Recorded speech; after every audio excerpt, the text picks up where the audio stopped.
Friends, चला आज morning वॉकला आज पुण्यामध्ये फर्स्ट टाईम आलेलो आहे मी. सध्या आपण आता डोंगरावर जाणार आहे. तरी आपण बघू शकतात गाडीवर मी निघालो आहे तरी बी, आणि वातावरण मस्त आहे. ट्रॅफिक आहे थोडीफार. चला आज मॉर्निंग वॉकला खूप दिवसानंतर मॉर्निंग वॉकला आलेलो आहे मी. तरी आपण बघू शकतात ग्रीनरी कशी इथं दम लागतोय मला. बघू शकतात मी डोंगरावर आलेलो आहे मॉर्निंग वॉकला आणि एक्सरसाइज करणार आहे इथे मी. पुणे ट्रॅफिक बघू शकता तुम्ही कसं आहे. मुंबई पुणे एक्सप्रेस हायवे बी इथून जवळच करत होता दादा दामादामाने. आपण बघू शकता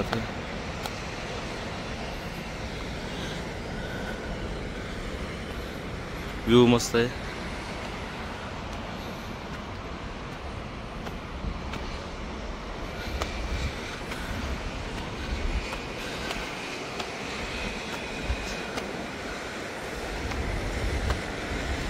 तरी आपण बघू शकतात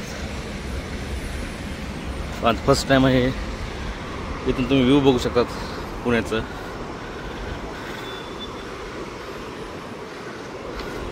तिथं गौतम बुद्धाचा स्टॅच्यू तिथं डोंगरावर पोचलो आहेत. खूप जम लागला मला, कारण की कधी मला सवय नसताना मी इतकं वर आलेलो आहे. ते तुम्ही बघू शकतात. इथून मोठमोठ्या बिल्डिंग दिसतात तुम्हाला. ते बी डोंगर लेवलच्या बिल्डिंग झालेल्या आहेत. इथे जर्सी गाई आहे. गाय वासरू इथं दोघी मायलेकी आहे तिथं.